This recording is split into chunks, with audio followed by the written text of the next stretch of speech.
I'm sure every person that is going to listen to this class has at least one individual in their life of what I'm about to explain. I'm assuming that every person that is either physically here or watching the class is in some type of a way on a path of doing tshuva. Whether you're 20 years into your tshuva, whether you just started, whether you're just looking to convert, whether you're just looking to do tshuva, it doesn't matter. If you're listening to this class, the common denominator that we all have is that we're all trying to have some type of a relationship with Hashem, and we're changing our path towards this connection. And again, it can be 30 years that you're already doing tshuva, and it can be 3 months. But nevertheless, since we all share a common denominator, I'm 100% sure that we also share another common denominator, that we all have at least one person in our life that is going completely the wrong way in regards to Torah and mitzvot. And it bothers us. That's the fact that we all share.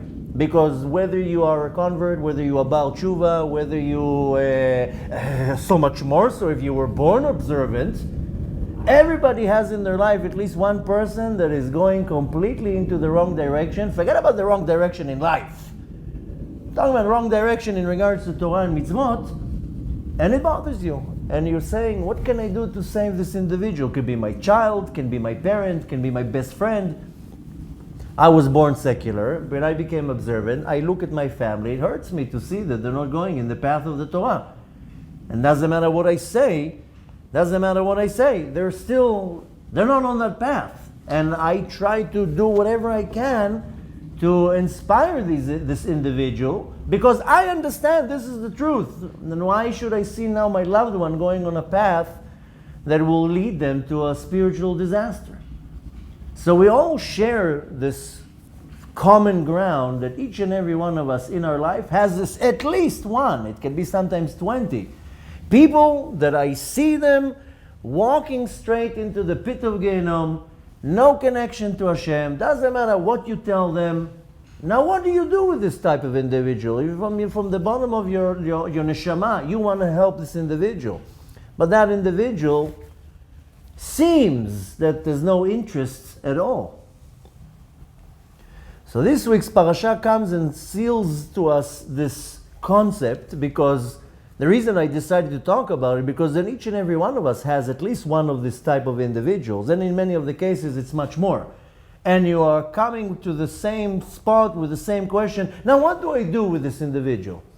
I care about whether it's my child, my mother, my friend. I care about them. I want to inspire them to go in the path of Torah and mitzvot, and I don't know what to do. So this week's parasha comes and gives us in-depth information specifically on this topic. And not only specific information, is also the right guidance what needs to be done.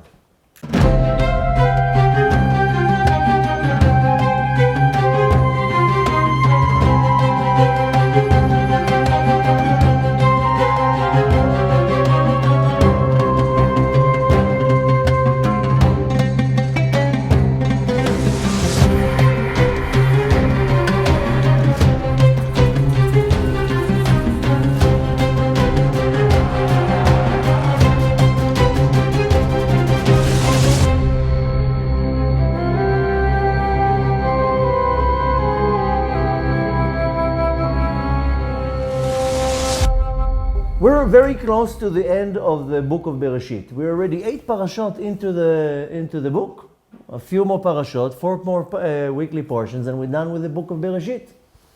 Now you can definitely say that in the book of Bereshit we have the most people that we are acquainted with. Every parasha, new people are coming up, new players.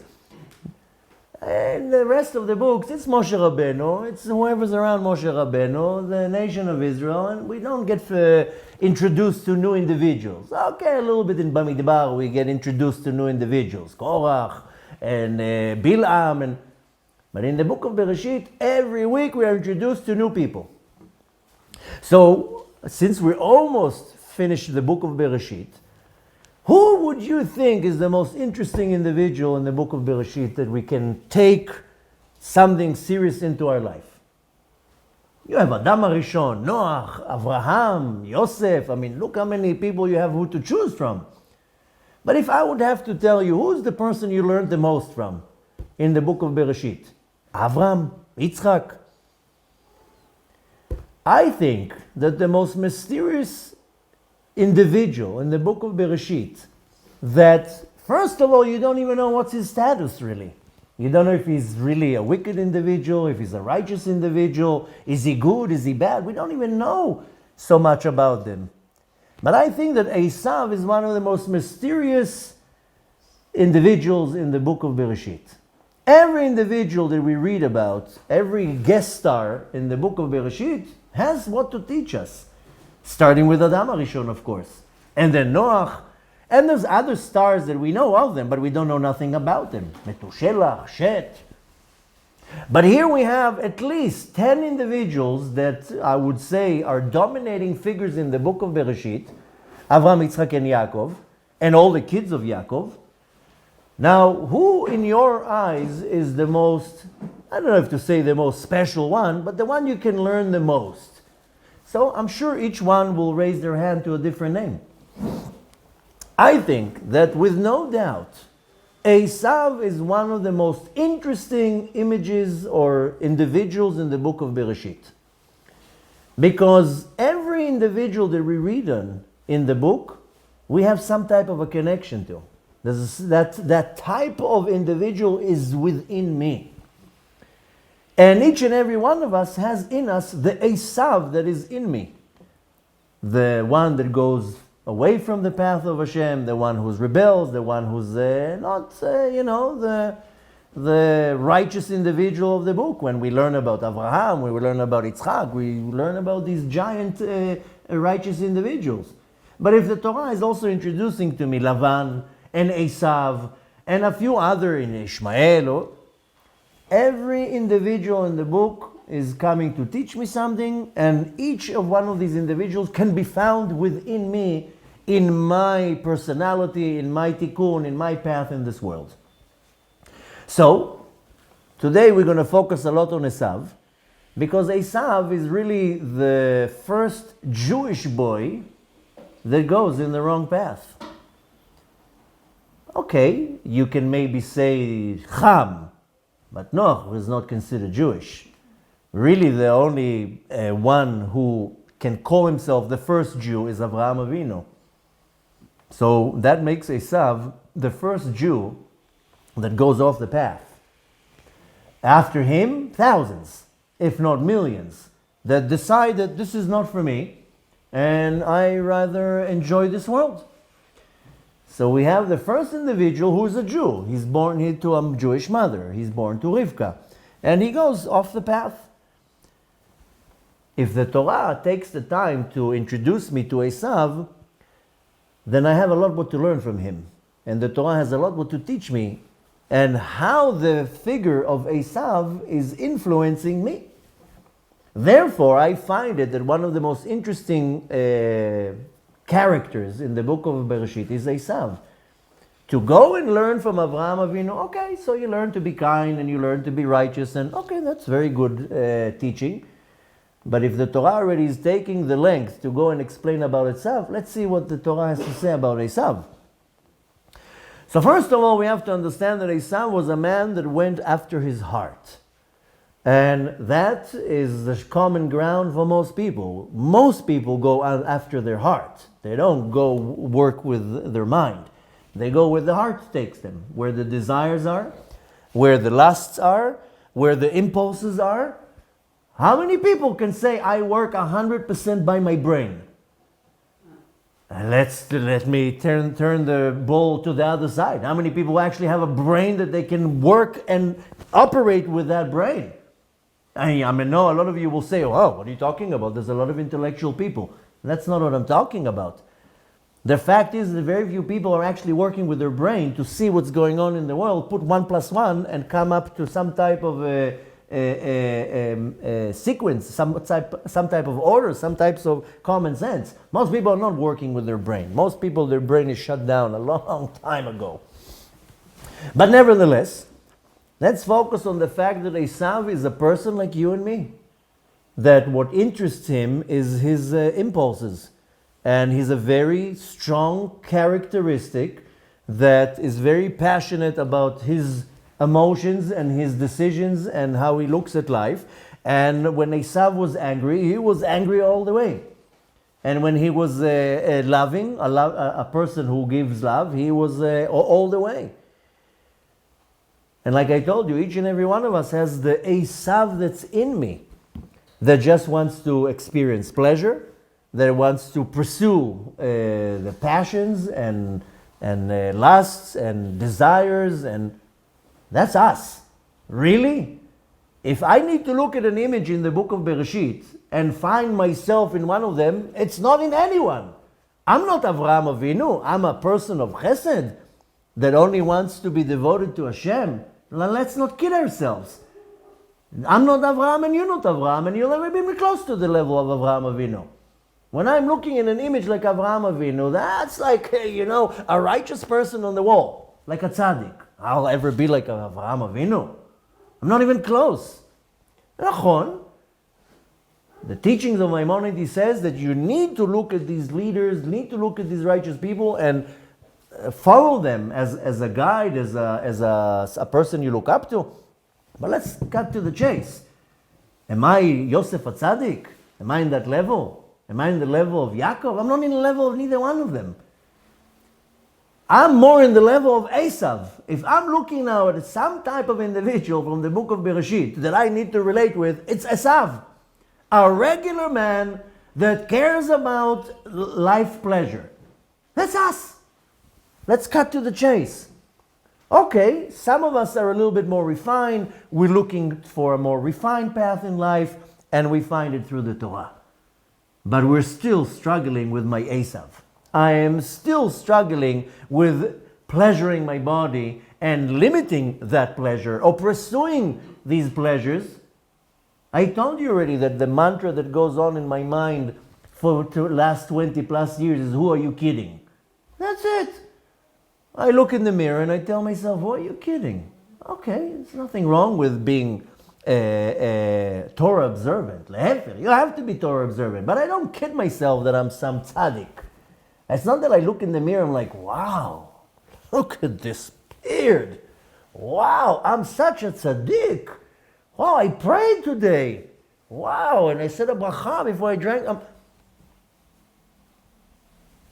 I look in the mirror and I see the same individual that I saw in the mirror 30 years ago, just now a little bit more refined, targeted on the Torah and the mitzvot, and that's it. But other than that, I don't credit myself that I'm some pious individual.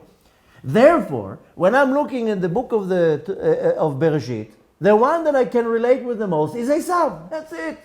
Who are we kidding? Use my mantra. Who are you kidding? Esav, okay, we made him, a mafia guy. Esav is a person like me and you, that he doesn't really care too much about Torah and mitzvot, and he pursues his desires and his lusts and his emotions, and he's a very emotional individual. You're getting upset, he gets very angry. What, you don't get angry when you get upset? Who are you kidding? Who are you kidding? I'm telling you, this mantra works very well for the last 22 years. I am not Avraham Avinu. I will never be in the level of Avraham Avinu. I am looking up to Avraham Avinu. He's an example for me, but I also know who I am and where I am. So I can recap it by saying, I relate with Esav. A man that he's pursuing, not that I'm exactly like Esav, but Esav, he cares about money. He wants to make money. That's 99.9% of the population of the world. They're going after money. And Esav likes women. Good. I also like women. Well, I like my wife, of course, but as a man, I like women. Take a secular individual, say a secular man. What do you think a man thinks of all day long? And again, who are you kidding? Go now in the street, pick any man. Use the special machine that we have that reads his mind. What do you think he thinks of all day long? Well, maybe not all day long, but a fair share of the day, he's thinking of the other gender. He sees a beautiful woman, he has all sorts of ideas. I can't say that with women, I'm not a woman to tell you. But Esav is a regular man. If I need to look at the person right now. So we all have the Esav in me that only wants to have pleasure. I want to have pleasure from food. I want to have pleasure from being dressed nice. I want to drive a nice car. I want to enjoy a good meal. I want to enjoy a good movie, a good vacation.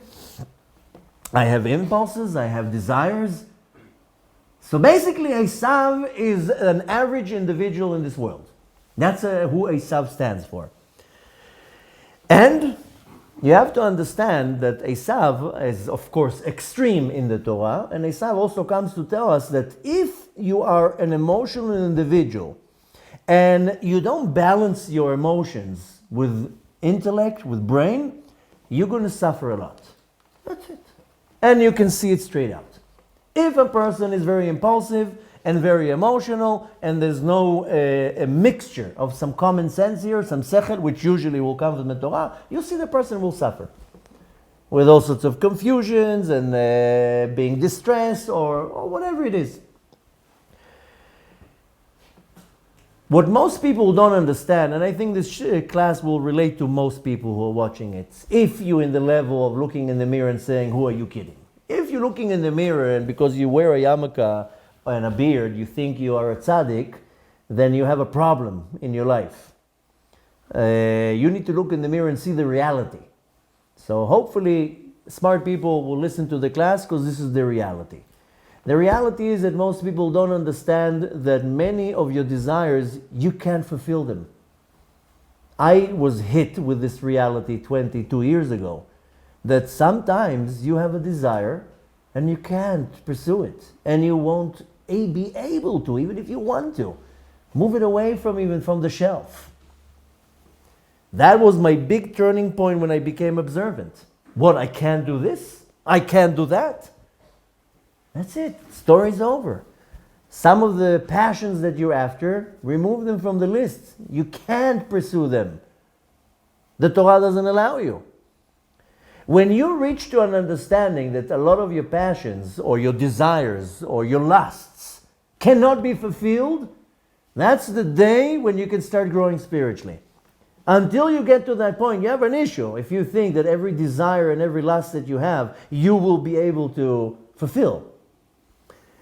And you have to understand that feelings are always more stronger than the reality.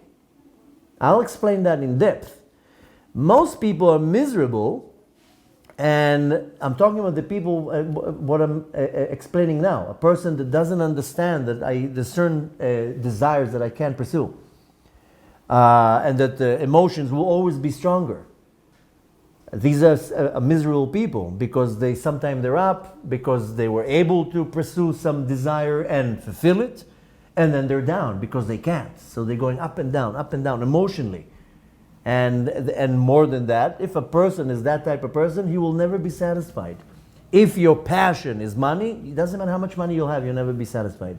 If your passion is the other gender, if a man is passionate to women, how many women can you be with? You'll never satisfy that need. So almost anything that you have some type of a desire to, if it's forbidden, forget about it. You'll never be satisfied. And if you don't know how to put it under control, then one time you'll be up because you were able to fulfill this desire you have, and one time you're down because you weren't. And this up and down will drive a person crazy. I'm looking at these people as miserable people. But I have to give a disclosure. I was one of these miserable individuals 20 plus years ago. The second thing is that I find, before we start, that Esav is the most powerful image or individual in the book of Bereshit that can teach us a lot of practical things in my life. Avraham Avinu is a good example, Yosef HaTzadik, whoever you're going to name now in the book of Bereshit. But if I need practical advice to get me out of the swamp where I am, or if I'm looking at another person that's in that position and I want to help, Esav is the right person to go to. So as usual, we have to start the class with a few questions. Question number one, and the questions that we're going to talk about are around the story that we were acquainted last parasha, that Rivka tricks, so to say, Esav and Yitzchak by pushing Yaakov through the back door to get the blessings. The whole story is, let's say, can sit and read on it for hours because there's so much commentary, but the story is hard to understand. My question right now is, what was the aim of Rivka? When Rivka did that, Rivka has two sons. They're the same age. They're twins. Could be that a mother will reject one of her sons? Have you thought about that? Rivka is the Yiddish mame, right? This Jewish mother type. Does it make sense to you that Rivka, who's coming to teach us about motherhood, will reject her son? Esav, of course. Have you ever thought of this question? Because most people don't. Most people are cheering for Yaakov, right? They're forgetting that Esav is Rivka's child just as Yaakov. Yaakov is with Peot, and he sits and learns Torah, and Esav cut his beard, and he drives a convertible Mercedes. That's the difference between them. And you want to tell me that Rivka rejects her son? That's the message our matriarch is giving me? No, I don't get it. I don't accept this. I do not accept that Rivka is turning her back against Esav. I don't like you, I don't want to have anything to do with you, and I'm with him. Nachon, the Torah says Yitzchak loved Esav, and that Rivka loved Yaakov. Okay, I understand, sometimes you have favorites, but that's not rejecting the child completely. So what is the Torah trying to tell me with this story? There is a story told by Levi Yitzchak from Bardichov. The story goes that on Erev Yom Kippur, the Gabbai of the Rabbi Levi Yitzchak from Bardichov comes and advertises to the entire community, if you want to deposit a name for Pidyon Nefesh, it's going to cost you 1 ruble. Previous years, you can write whatever names and the rabbi will do the Pidyon Nefesh. I'm not going to explain now what's Pidyon Nefesh in case you don't know it, but nevertheless, it's a long explanation, but there's a way how you give a certain amount of money and you redeem the soul with a certain act. Doesn't matter right now. Let's focus on the story. The Gabbai of Levi Yitzchak from Berlichov says, no, forget about what we had in previous years. The orders of the Rebbe is that this year, every name you submit to Pidyon Nefesh is going to cost you 1 ruble. Okay. Comes Erev Yom Kippur, one woman comes to the Gabbai and says, listen, I'm a very poor individual. I turned the whole life upside down to find 2 rubles, one for me, one for my son. I only have 1 ruble. Can I speak to the rabbi? Okay, she goes and speaks to Rabbi Levi Yitzchak from Bardichov, and he tells her, no, that's the rule. 1 name, 1 ruble. You only have 1 ruble, so you decide, you or your son. That's it, that's the rule of the year. So it took her exactly 1.5 seconds, and she's like, okay, put my son's name down. Forget about my name. Just put my son's name down. I'd rather him get the blessing. Okay. After this happens, Levi Yitzchak from Bardichov takes this, and he turns to Hashem, and he says, look at this Jewish woman. It's obvious to her that her son goes in front of her when it comes to a blessing. She didn't even think. She has 1 ruble, she can only submit 1 name. She didn't even think of herself. Right away she told me to write the son's name. And what about you, Hashem? You prefer your rules or you prefer the child? That's of course the level of Rabbi Levi Yitzchak from Bardichov to talk like this to the master of the universe. But he was trying to make a point with Hashem. That you look at this mother. She has only 1 option of 1 name to pray for. She puts this child. That's it.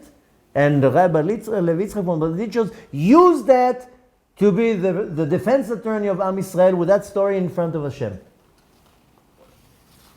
So what do you think now that we went through this quick story. What do you think Rivka's having in her mind? You think Rivka want to get rid of Esav? That's the mother that the Torah is painting to us? You really think that Rivka thought that by switching Yaakov instead of Esav, Yaakov will get the blessing? Or you think Rivka's stupid? The bracha, the blessing goes after the intention. If in Yitzchak's mind, he's blessing Esav, that's what counts. You think this little trick of switching the body and putting the coat on, and what would the blessing to Yaakov help? You know what I mean?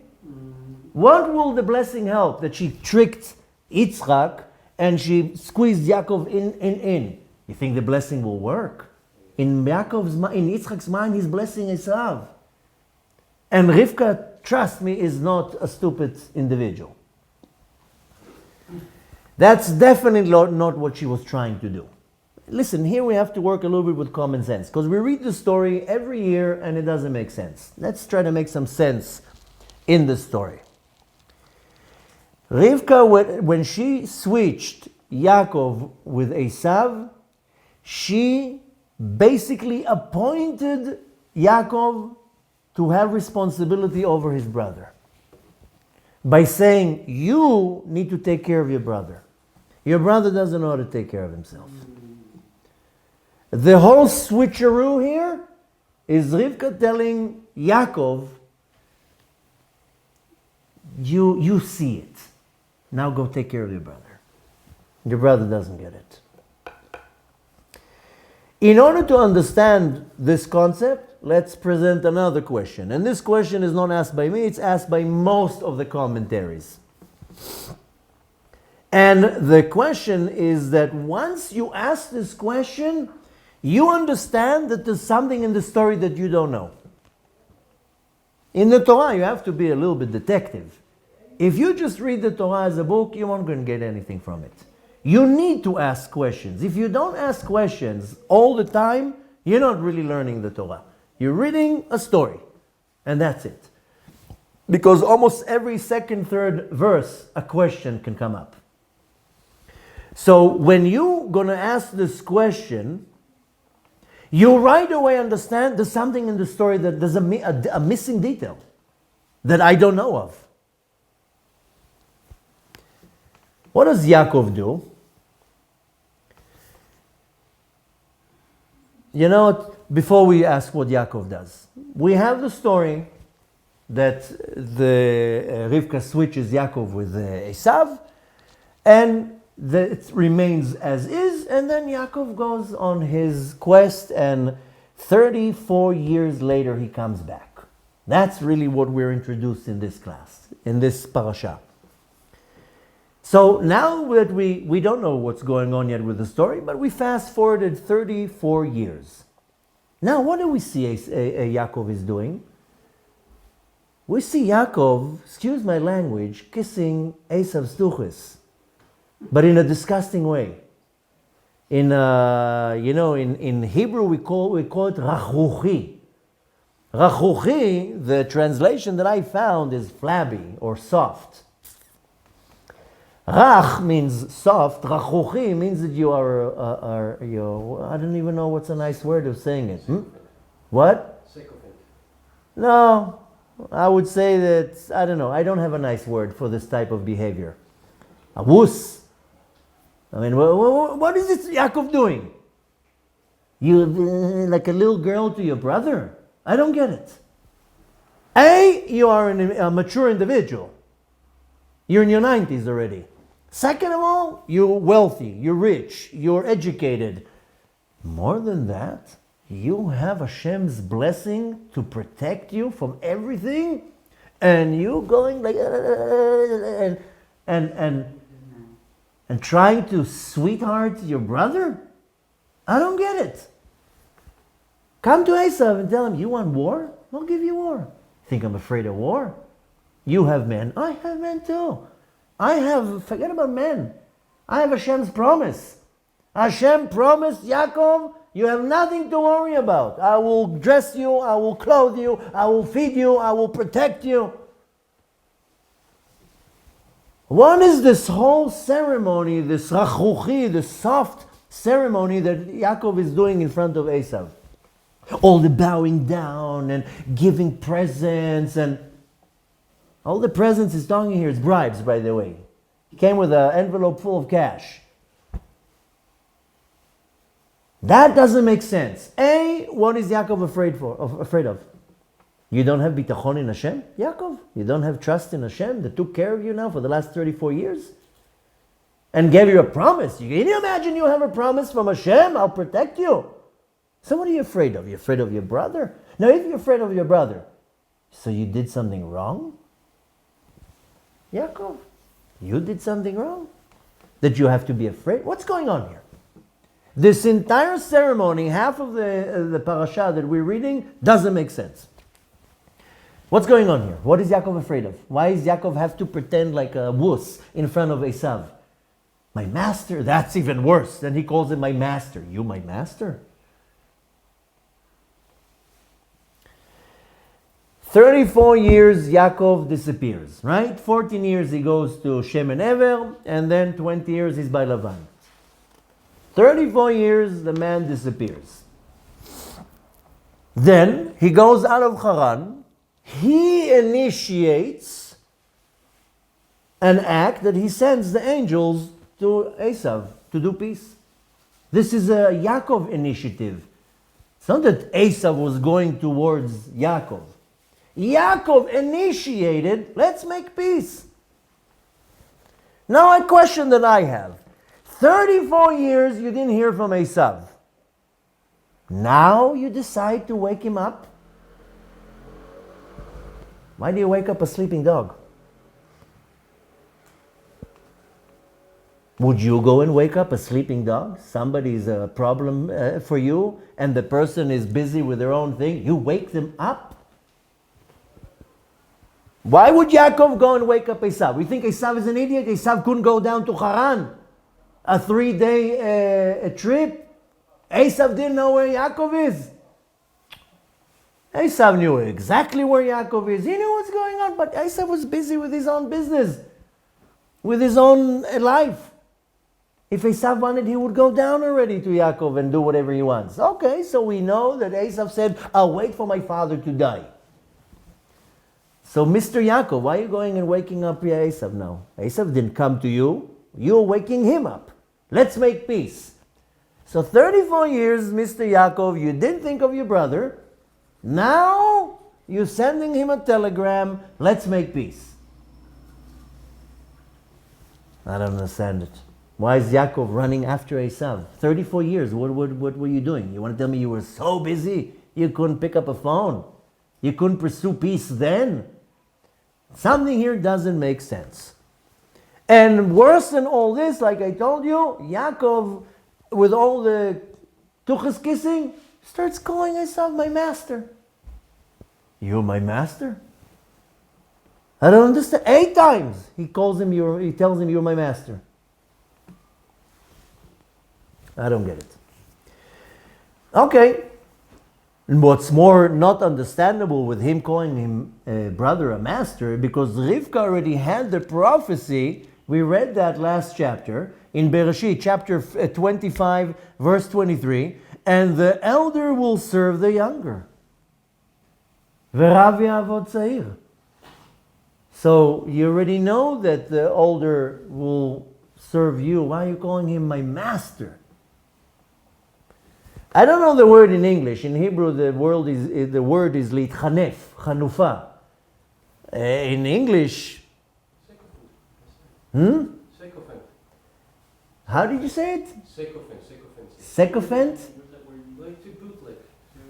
Chanufa is like, excuse my language, to kiss tuchis. I don't want to use not nice words, but it's when I'm sure there's a nice word for that. In Hebrew, it's called chanufa. And not the so nice word is kissing. Tuchis is another term that is not so nice to say. But nevertheless, why is Yaakov's kissing Esav's tuchis? Ma hu mitchanef? Why are you like after your brother? Especially that you know that Rivka, your mother, prophesies that he will serve you. He's not your master. And after all this, Yaakov bows down to him 7 times. Bowing down to somebody? What's going on here? So I can tell you one thing. Yaakov knows something that we don't know. That's the difference. We're missing a few details. Now pay attention to what it says in the verses. You have to pay attention for every word in the verse. Go to chapter 32, verse 5 in our parasha. And it says as follows. I have sojourned, or maybe I'm pronouncing it wrong, with Lavan. I've lived with Lavan, basically, Yaakov is saying. And I have tarried until now. I'm assuming tarried is I'm late. Okay? The pasuk in Hebrew, garti im Lavan, garti vayechar adata. Yaakov is apologizing to Esav for being late. Have you ever read this verse? You did. Did you understand that Yaakov is apologizing for being late? No. So what is he apologizing for? Being late for what? But that's the verse in our parasha that Yaakov tells him, I'm sorry, my dear brother, I have lived with Lavan. I'm sorry for being late. Late with what? That's why I tell you, when you learn the Torah, if you don't stop for questions, so you're not learning nothing. 20 years I learned this parasha. And every time, Vayechar adata, and I'm late. I never asked myself, what are you late for? You're late for the bar mitzvah? What are you late for? The thing Yaakov was apologizing for being late is to give over to Esav the message that he got from Rivka. Yaakov received a message from Rivka to give over to Yaakov. And Yaakov didn't do it for 34 years. And now he's apologizing. I'm sorry, my brother, that I'm late with giving you the message. What's this message? Before we understand what this message is, we need to understand the idea what Rivka did. Rivka knows that Yaakov is about to miss the blessing. She tells him, go and cook the food, and here's the jacket, and go in and do this and do that. Okay. We have to understand why Rivka is sending Yaakov in the clothes of Esav. First of all, okay, so Yitzchak is blind. He's not stupid. He's a prophet. So Rivka thinks that she can trick what's going on here and dress Yaakov, and it seems like Yaakov is doing everything possible in his encounter with Esav. Just don't go into war. Right? It's like Esav seems that he wants to go to war in the eyes of Yaakov, and Yaakov is like, I'll pay you, I'll flatter you, I'll give you presents, I'll just not war. Okay, that I can understand. If you read the lines, it seems like Yaakov is like, listen, war, what is it good for? We're all going to suffer. It sounds like a lot of common sense, and I can relate with it. But why is Yaakov apologizing in all this to Esav and for being late? So we have to understand one more question. Why is Yaakov afraid of Esav? You don't need to come up with excuses here. Yaakov has a promise from Hashem that he's going to protect him. So why are you afraid of Esav? Just come like a man and say, okay, I understand the situation. I'm sorry for being late with the message I have to give you. But why is Yaakov afraid? So you have to understand that in Yaakov's eyes, Esav has 2 merits above him. The first merit, that Esav did kibud aveim for 34 years and Yaakov didn't. And Yaakov says, he has it over me. For 34 years, he lived next to mom and dad. He's the one that did kibud aveim, kibud parents, honoring the parents for 34 years, and I didn't do anything. That's the first thing that Yaakov is afraid. The second thing is that Yaakov is afraid because he's married to 2 sisters and Esav is not. And Yaakov knows that there's a loophole how he was able to do it. But really, in the eyes of the Torah, he wasn't supposed to do it. So he's afraid that he has 2 bad points in front of Esav. So he's afraid. Now let's explain it a little bit more clearer. There is a term in the teachings of Kabbalah that is called Orot Gdolim or Orot Merubim, a lot of light or big lights, Bekelim Ktanim, in small vessels. Or Kelim Muatim, very few vessels. None of that, depends where you're reading it. But this is a concept known in the teachings of Kabbalah. You have a light and you have a vessel, and the light goes in the vessels. Sometimes there's too much light or a lot of light and the vessel is too small. That's it. This is a very known concept in Kabbalah. To explain that, each and every one of us has a lot of emotions. And the power of the emotions varies between individual and varies between the emotion. But we're all emotional people. You can be a calm, good individual until I'll poke one of the emotions and suddenly the emotion overpowers and you are a whole different person. Whether it's anger, whether it's disappointment, whatever it is. But you're a calm, nice, good individual till one of the emotions is getting all hyped up. And when one of the emotions will get aroused or hyped up, the power of it is unbelievable. If a person, the emotion of whatever it is right now, doesn't matter the example, so we're not going to sidetrack, the emotion can be so strong that it can drive a person to do insane things, or crazy things, or unbelievable things. The emotion, by its nature, it's almost impossible to bring it to a realization or to an actualization. I know it's a little bit messy what I'm saying here now. But let me explain. Let me repeat it and then let me explain. The emotion by its nature, by its essence, is almost impossible to bring it to a realization or to an actualization. I'll explain. Sometimes there's an outburst of a certain emotion that is bubbling within me. And they will release from the certain individual the powers or the urges to whatever the person wants to do. This is what the teachings of Kabbalah explains, that the kelim, the vessels, are too little and it cannot contain the light in it. Example, I can burst in an emotion of happiness. The happiness is so much, I'm so overly excited and emotional by this situation that happened, I don't know how to contain this happiness. I don't have a vessel to contain this happiness. What will happen in most cases? A person will cry. The crying is basically the breaking of the vessels that you can't contain the message you heard, the happiness or sadness. But for example, it can be a person loses their temper for something that happened and they're so upset, they break things, curse, they do all sorts of crazy things. They don't know how to contain this anger. There's no vessel for that. That's orot gdolim bekelim muatim. The emotion is out of control, I don't know how to control it.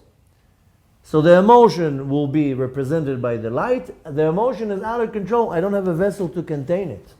I can't contain the happiness, the anger, the disappointment. One example from what I'm talking about, I told you the story about a certain Tana, Rabbi Eliezer ben Dordaya. He's the biggest Baal Tshuva in the world. Eliezer ben Dordaya was an individual that had an uncontrollable desire for women, to a point that every time he would lust a woman, he would spend money, go to the other side of the world just to be with this woman. And he would spend all his resources, all his money. His urge with women was uncontrollable. And the story says, I'm not going to go through the whole story, but he one time heard about a certain woman, and he met her on Match.com, or what's the Jewish one? I forgot. I saw you in Sinai. Whatever. He saw her profile on Facebook or Instagram. and she was beautiful, and he flew to the other side of the world to pursue her. And the story says that in the middle of the act when they're together, a little bit of air came out of her behind, and she told him, the same way that air cannot go back to where it came from, that means the same way you have no chance of ever doing tshuva, of repenting. And that hit him a home run. She told him, you are so wicked that you will never be able to do tshuva, to repent for your actions. So he was the emotions became so strong, and the story is long. He went to the moon, asked for the moon to pray for him, went to the sun, went to the mountains. At the end, it says that he put his head between his legs and he cried so much to Hashem that his soul went out of his body and died. And then Rabbi Yehuda Nasi heard that and said on this case, Adam koneh et olamo berega. A person can buy his entire eternity with one moment of tshuva. This is a perfect example that the emotion was so strong, the body could not contain the emotion, he died. The emotion, I mean, when you get angry, you can get this angry, this angry, this angry, this angry. Right? When you get disappointed of a certain situation, you get upset for 5 minutes and it calms down. Or you're upset for a whole week. Or you're upset for 3 years. Can you not value, can you put a size to your emotion? Sometimes you get so emotionally upset, a person can go and kill somebody. A father can hear his daughter was raped, he will go and kill the person. The emotion of anger is so strong, no vessels to control it, the person will go and kill, steal, do horrible things. This is orot gdolim bekelim ktanim. The light is way too big, and in this case we're talking about the emotions, the vessel cannot contain it. That's Esav. Esav had too much of orot gdolim, no vessels to control it. Everything he did was ad hasof till the end, but he didn't have the right kelim, he didn't have the right vessels to control his emotions. That's it. Which that makes him relatable to each and every one of us. Every person can, you just need to know which button to press. You'll get the right reaction.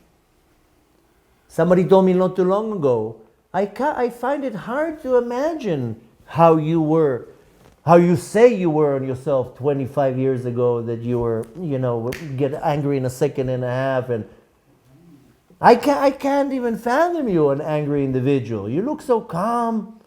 You look such a nice person. I says, yeah, well, that's just because you never saw that side. Now, does the tshuva eliminate it? No. The tshuva just puts control over it. That's it. But nevertheless, every person has the button that if you press, move aside because you're not going to know what's going to happen. And you have it too. We all have it. Because we all have some connection to Esav. Doesn't matter how much tshuva you do. Of course, you refine yourself, you do tshuva, you repent, you come closer to Hashem, you diminish all that. At this point, I can tell you, if I have to compare myself now for 25 years ago, once I was Esav, the emotions have no control. Now the Torah gives me the tools how to control my emotions. That's it. Why? Because I told you before. When you mix sechel, intellect, brain, into the emotions, that you know how to balance it. You get upset, but not that upset. You get worried, not that worried. You get happy, you know what to do with it. Esav represents to us an individual that has no control over his emotions, which is you. And you, and you, and me. The Torah is the source that comes and gives you the tools. How to refine yourself.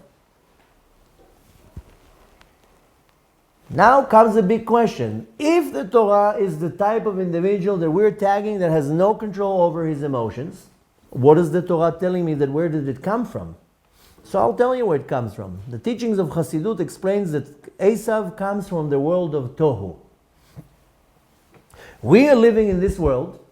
This world is known as Olam Hazeh, this world. But this world is also known as Olam HaTikun, the world of rectification, the world of fixing. This is the only world you can fix. Take now a cup of glass, smash it on the floor. Can you fix the glass? You can glue it. Don't right away discount. You can take all the pieces, glue it. It won't look so nice. I don't know if it will hold the liquid, but hypothetically, you can put things together and fix it. Hypothetically. This is the only world in the universe that we are in. This world, Olam Hazeh, and like I told you, it's also called Olam HaTikun. That's where you can fix things. Souls are being placed in this world to do a correction. You did something wrong in a previous life, correct it now. That's the will of God. That's how I educate myself. That's how I educate my kids and whoever is interested. You're human. You messed up. Sweep the pieces, put them together, fix it. That's it. Apologize and do whatever tikkun you need to do. Esav is not coming from the world of tikkun. Esav is coming from the world of tohu. Before this world was created, Hashem created like a pilot, like a model. Now you see the Israeli special forces, they're going in behind enemy lines. What do you think they do? They build a model here with intelligence. They go, get intelligence. How does the building look like? And they build the model here. And the soldiers practice on the model 20 times till they know every shaft, every window, they know the model perfectly. Then they go to the real thing behind enemy lines and they do what they need to do. So how would you call this in this world? A model? A pilot? A prototype? That's Olam HaTohu. Olam HaTohu is Hashem created a world that He ran as an experiment before He created this world. Like some type of a model. And in the world of Tohu, of course, was what I'm sure you heard the concept Shvirat HaKelim, the breaking of the vessels. That's from the world of Tohu. Why? Because the entire concept of the world of Tohu is Orot Gdolim, Kelim Ktanim. A lot of light, very small vessels. That was the model. The Kadosh Baruch Hu created the world of Tohu with what's called strong lights, Orot Chazakim. Why? Because every light, and again, now is not the time to explain what does it mean light. I'm not talking about a light from the light bulb, rather a he'ara, a godly shine. Every light in the world of Tohu was full power. If Chas v'Shalom it would be in this world, the world will not exist. Because in the world of Tohu, Chesed was full power. Gvura, full power, all the way. Full volume. So there wasn't any control. When it was Chesed with no boundaries. When it was Gvura, no boundaries. So the light there was shining full volume, no vessels to contract it, so all the vessels broke. It's almost like pulling everything now full volume. You're getting into the car, pressing the gas all the way, within a second you're on 250 kilometers an hour. You run into other cars. So all the lights in the world of Tohu were shining full power, and there wasn't what's called hitkalelut, that one is combined with the other. Chesed was 100%. It wasn't like 60% chesed, 40% gvura. There wasn't hitkalelut, merging of the lights. So, since there wasn't any merging of the lights, and the lights were full power, full volume, there wasn't the opportunity or the ability to minimize something. Therefore, when it comes to emotions, if we're looking at the world of Tohu, there was no way to limit the emotions. Nothing was there in limit. So if there was anger, it was full volume. It was happiness, everything was like full power. Now, when there's an emotion with no control, at some point will be an explosion. Can you imagine you are angry and you can't calm yourself down? What's going to happen? Can you imagine if you worry and you can't calm yourself down? You know where you see it? Lo alenu chas v'shalom. When a person loses a loved one in a tragedy, they give him tranquilizers. The person can't contain the trauma. They put the person to sleep, take some sleeping pills, or whatever it is. When the emotion, there's no way to control and limit the emotion, can be an explosion. A person, if the person has just emotions, no intellect is involved here, you can't stop that person. If a person is driven only by emotions, it's a problem. And, like I said before, that person will never have any satisfaction of everything if you work only by emotions. So that was Esav. That was the image that the Torah is giving me. Esav was rooted in Olam HaTohu, no restrictions, no vessels, lights out of control, so everything was out of control. And like I told you before, sad reality is now you are starting to recognize that the Esav is a big figure in you. Maybe today is a very special day in your tshuva. It took me a long time to get to that point. It took me, I'm talking about 20 plus years ago, but I understood 20 plus years ago that I have a big Esav in me. And once you understand the problem, then you know the cure. If you don't understand the problem, I'm already started telling you that Esav, the image that we're talking about Esav is us. We are the, do you feel you are a Yaakov? I look in the mirror, I don't feel I'm a Yaakov. Yaakov guarded the Brit till the age of 84. 84! Till he was 84, not one drop came out of him. The first drop went to his first son. I'm not a Yaakov. I'm far away from being a Yaakov. I cannot recognize a Yaakov in me. I can only recognize in this order an Esav in me. A man that has desires, that has lusts, that has emotions, that has whatever. And I need to control these emotions and desires and lusts and impulses all day long. So I relate with Esav. And I'm happy to inform you, you are an Esav too. Much more than a Yaakov. You also have to deal with your emotions, with your impulses, with your desires, with your lusts. So let's make one thing clear. First of all, Esav is a big figure in our lives. You can see Esav in yourself. That's one thing we're going to discuss. And then there's the Esav outside, my child, my mother, my father, my friend. It doesn't matter. Here starts the argument between Yitzchak and Rivka. Okay, we're one generation back. Rivka doesn't want to take the blessings from Esav, by the way. Don't get it wrong. It seems that Rivka didn't want Esav to get the blessings. Rivka wanted to make a certain connection between Esav and Yaakov, that Esav is dependent on Yaakov. Rivka's not a fool. Esav and Yaakov are in their 60s. She sees this son is this way, this son is that way. She knows one day I'm going to die. This guy, Esav, if he's not going to get the right help, he's going to go straight into Gehenom and bring with him half the world. Who can influence him? Who can save him? Only his brother. Rivka wants to make this some type of a dependency between Esav and Yaakov, that Esav is dependent on Yaakov. This whole maneuver. She wanted Esav to get the blessings, but not how he would get it if he would go in right now.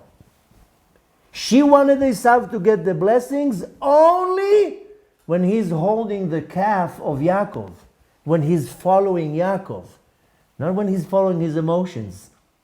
How Esav was in that point, he cannot get the blessings. It's almost like giving a crook now $800 million inheritance. What are you, crazy? He's going to snort the money. If I now am a father and I have a whole, I don't know how you call it, Yerusha to give to my kids, millions and millions of dollars, properties, businesses. One child is focused on life. And the other one is Hashem Yerachem. I will give him money? Oh no. Oh no, and even after I die, the money will go into some type of custody, and you're going to get the money how I think is right for you to get the money. You don't go to an individual like Esav and you throw at him all the blessings. Rivka knew he's going to blow it up. The responsible one is Yaakov. Okay, so you have to hold the blessings right now. You have to hold it. You don't get it. You're holding it. Rivka wanted to make a connection, a dependency, that if Esav wants the blessing, he has to go in the footpath. How do you say footprints? In the footpath, in the path of his brother. That's the condition. That basically what Rivka is saying. I'm not giving you now the blessing when you are a loose cannon. Esav. Rivka wanted Yaakov to take responsibility over Esav. Which of course Yaakov says, I need to take responsibility over this crook. Yeah, it's your brother. You have to. Now, the father is blind. Yitzchak is blind. He's old. He can't educate Esav. Obviously. He loves Esav. He doesn't see anything wrong. How is he going to educate him to go on the right path? So Rivka says, your father can't do it, you're going to have to do it. You need to teach your brother Esav how to put the lights in the right vessels. You have to do tshuva. You have to help your brother do tshuva. You're going to have to do outreach on your brother. You are brothers and you have to take care of each other. That's the aim of Rivka. Now, very interestingly, the last time the Torah is mentioning Rivka is in chapter 28, verse 5 in the book of Bereshit. And this is in the end of Parashat Toldot. And interestingly, look what it says. Achi Rivka em Yaakov ve'Esav. That's what the verse says. The brother of Rivka, who was the mother of Yaakov and Esav. Why is the Torah telling me that Rivka is the brother, that Lavan is the brother of Rivka? Okay. But why is the Torah telling me that Rivka is the mother of Yaakov and Esav? I know you are wondering why it switched. It should have been Esav and Yaakov, but Yaakov bought the firstborn from Esav. So the Torah says, okay, Rivka is the mother of Yaakov and Esav. Why do I need to know that? I know she's the mother. Why is the Torah telling me that Rivka is the mother of Yaakov and Esav? I know that. The Torah doesn't give me words for no reason. I might ask, what is the Torah telling me this? You know what Rashi says? Eini yodea ma ba lelamdenu. Rashi, the most common commentator, says, I don't know what it comes to teach me. Why is the Torah mentioning it the last time it's talking about Rivka, that she's the mother of Yaakov and Esav? You didn't know Rivka is the mother of Yaakov and Esav? I ask it to my 4-year-old, he will tell you that Rivka is the mother of Yaakov and Esav. Comes a commentary, specifically it's called Chizkuni, and he comes and tells us something straight out about this verse. That Rivka loved Esav exactly like she loved Yaakov. Simple and clear. When the Torah comes and tells me, oh, Lavan, you know, he's Rivka's brother. That's where it should end. The Torah shouldn't tell me she's the mother of Yaakov and Esav. I know that. Rashi says, I don't know what it's coming to teach me. The Chizkuni says, I know what it's coming to teach you. It's coming to teach you that Rivka loves Esav, her son, exactly like she loves her other son Yaakov. That's what we need to know. Rivka is not hating Esav. All that she did, all this, was only for the sake of Esav. Simple as that. And Rivka didn't see Esav as a wicked individual. She saw him as her son. Just she understands that she understood that he has issues. That's it. She understood that the son that she loves doesn't know how to control his emotions. That's it. So what does she do? She puts Yaakov, his brother, in charge of him. Common sense. She says, Yaakov, you are walking in the path of your father and your grandfather. That's the right path. You need to give the right example to your brother who's not going on the right path. Can you imagine that Esav was there in the Shabbat meals? He was a part of the family. Just that Yaakov sat there with peot and a beard and said Divrei Torah, and Esav had a nose ring and earrings in his ears and tattoos, smoking, and he, after the Shabbat meal, goes out with his girlfriend. That's it. Is that so uncommon? Every second house in the Jewish faith has this Esav in the table. No?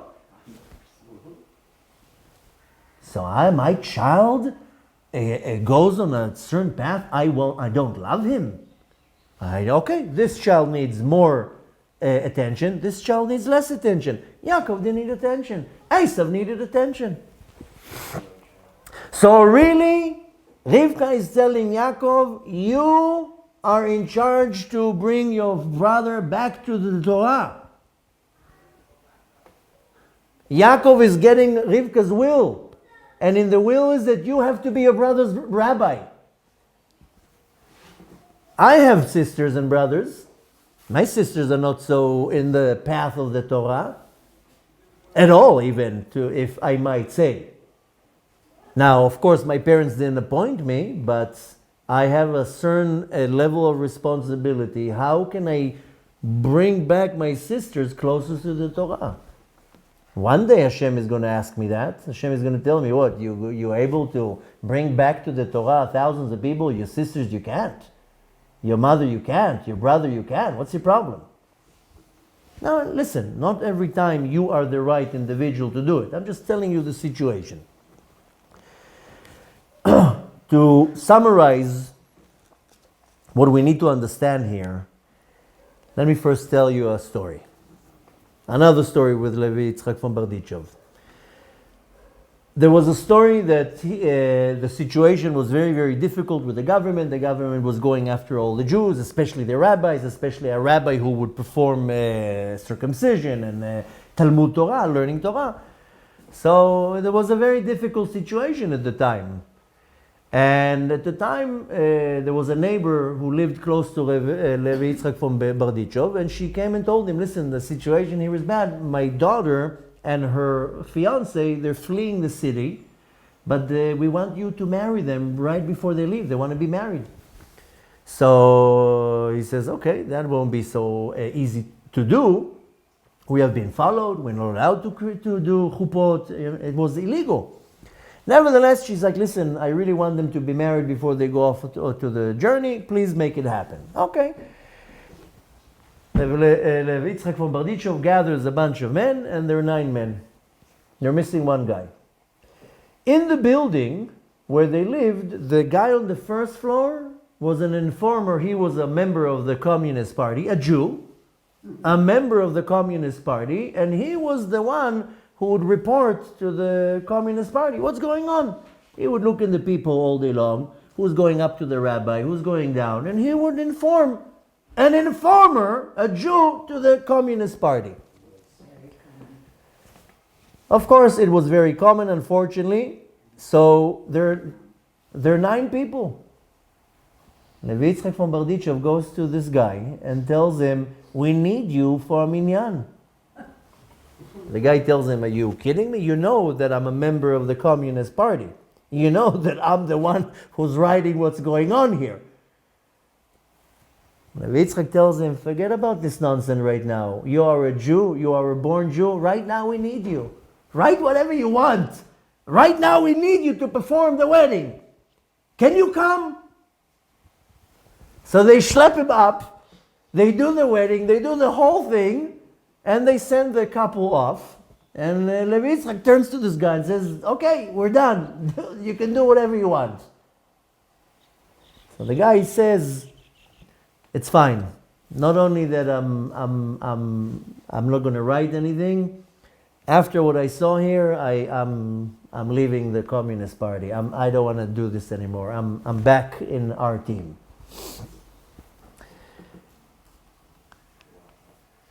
The answer that Levi Yitzchak from Berdichov gave him is There's no question if the Jew is kosher.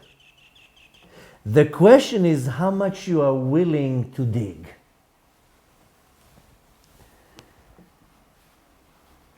Each and every one of us has to deal with some Esav.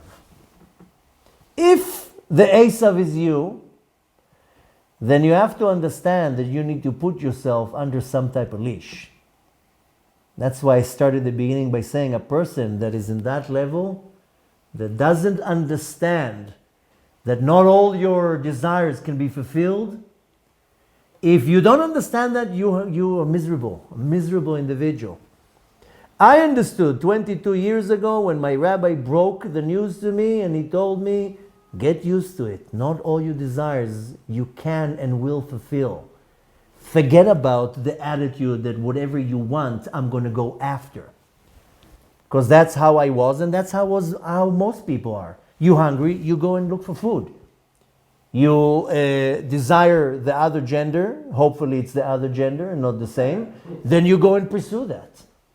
When you want something, when you desire something, you go and get it.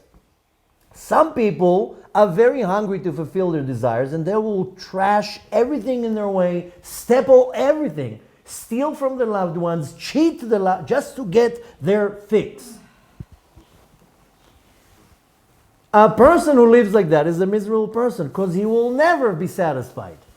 When my rabbi broke the news to me 22 years ago, he told me, many of your desires you will never fulfill. You shouldn't even go to pursue them. I'm not telling you not to desire. That I can't tell you. I'm telling you, you put yourself on a leash. And once you understand that a large amount of your desires and your lusts and your impulses and your emotions have to be boxed down, the day you understand that, that's the day you can release yourself from whatever bondage you're in. That's when you become a free individual. When you understand that not everything that you want you'll ever get or you can get. That was a big turning point for me in my tshuva. The day I understood that from the list of my desires, many of them I will have to go like this. Out, out, out, out. Never, don't even think of pursuing it. That requires a very strong individual. That's the Yaakov in you that knows how to put the light in the right kli, in the right vessel. I was once a ball of anger. Somebody would say to me the wrong word, all hell will be loosed. To a point that I did horrible things to people because I couldn't control this emotion. The emotion is still there. The lion is not dead. The lion is just sleeping. Just don't press that button. The work that I have to do is to empower the Yaakov in me to make sure that the Esav is under control. That when the anger arouses, right away there's the kli, the vessel to put that anger in, calm down the anger. You can do whatever you want. You can just punch a person in his face or whatever you want. That's what I'm saying. For me, it was a huge turning point the day I understood that there's a long list of desires and lusts and impulses and emotions that will have to be boxed in or put under a leash or under some control. That's the message for you if you are the Esav. If you recognize from this class that you are an Esav, and you are an Esav, by the way, don't kid yourself. The day you understand that you are this Esav, then you need to figure out, and the Torah will give you all the tools, how do you put these big lights into vessels that the vessels won't break. And the code here is what I told you in the beginning. You need to understand that not all your desires or your lusts or your emotions will ever be fulfilled. Know how to push it aside. It will never happen. 30 years ago, I'm giving you an example on myself. 30 years ago, I would see a beautiful woman and I would desire her. I will come up with whatever I need to go and pursue this woman. I will not take no for an answer until the no will be no, and okay, and let's move to the next one. The desire might be still there, but right away will come a sign saying, you can't desire this woman. She's not your wife. Next. You move this desire far away. That's it. That's when you live a healthy life. That you know, this I will never get. Move it aside. Let me focus on what I can get. That's the minimum advice I can give you when you recognize that the Esav is in you. And for that you can dedicate another 5 classes. But what do you do when you recognize the Esav in a person you love? Your brother, your child, your parent, your spouse, doesn't matter. We are surrounded with Esavs. You see the truth. You follow the Torah. You know it's the truth. It's good for you. It changed you. It refined you. You are a completely different person. Now, next. Now you have a person around you that is an Esav. And I don't think there's one person in this world that can raise their hand and says, I don't have any Esavs around me. All my kids are rabbis in yeshivot. We're all chief rabbis of cities. Maybe there's a few that can say, listen, Baruch Hashem. By the way, even in that family, there's a lot of loose ends. By the way. Rav David is my rabbi. Trust me, in that family, there's also a lot of cuckoos. A lot of the families just know how to hide the cuckoos. But the sad reality, to be fair, 95% in the world can easily say, I have an Esav in my Shabbat table.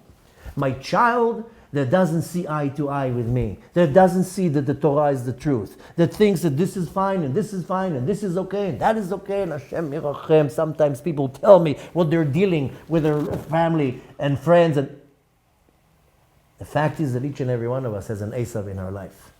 We have to understand that if that person is in your life, then you have to take some type of responsibility. How to do it? That's a whole different class. The title of it is exactly what Rivka did. Rivka says, you can't get the blessings right now, Esav. You are way too wild right now. You need to calm down. The way to calm down is with your brother. And that's why Yaakov is apologizing to Esav. Because Rivka told Yaakov to do it immediately. And Yaakov was too busy to go and build the house of Israel, which that takes time and dealing with Lavan. But that's why Yaakov is apologizing to Esav by saying, Vaychar ata, 34 years, I didn't come to you with the message. Obviously, and again, that's not the solution. Obviously, when we're asking why is Yaakov, excuse my language, kissing tuches to Esav, obviously he found that that would be the way to come closer to his brother, to rebuild the relationship, that he can pull him back in the Torah. Because we learn in the Torah that after Yaakov did everything that he did, then him and Esav hugged. And it was a real hug. Okay, there's a lot of explanations here with the 8 times that he calls him my master and the 7 times that he bowed. I explained that in one of the classes, I think last few years, either with Ben Ishcha or Rabbeinu Bechei. I'm not going to repeat it. Go look on the internet for that class where I explained the numerical value of all the bowing. Yaakov did some Kabbalistic thing here to nullify this klipa in Esav. But we're not Kabbalists. Let's see what the text says. Yaakov apologized for not being there for his brother for the last 34 years. And after he broke that barrier, then Esav hugs him.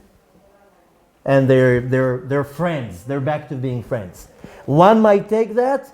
You need to hug your Esav.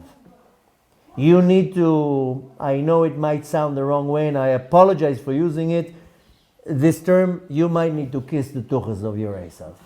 Not the Esav in you, the Esav in your life. Sometimes you need to sweeten things around. You need to cushion a little bit. You need to show a lot of mercy and a lot of love and a lot of I apologize and I'm sorry.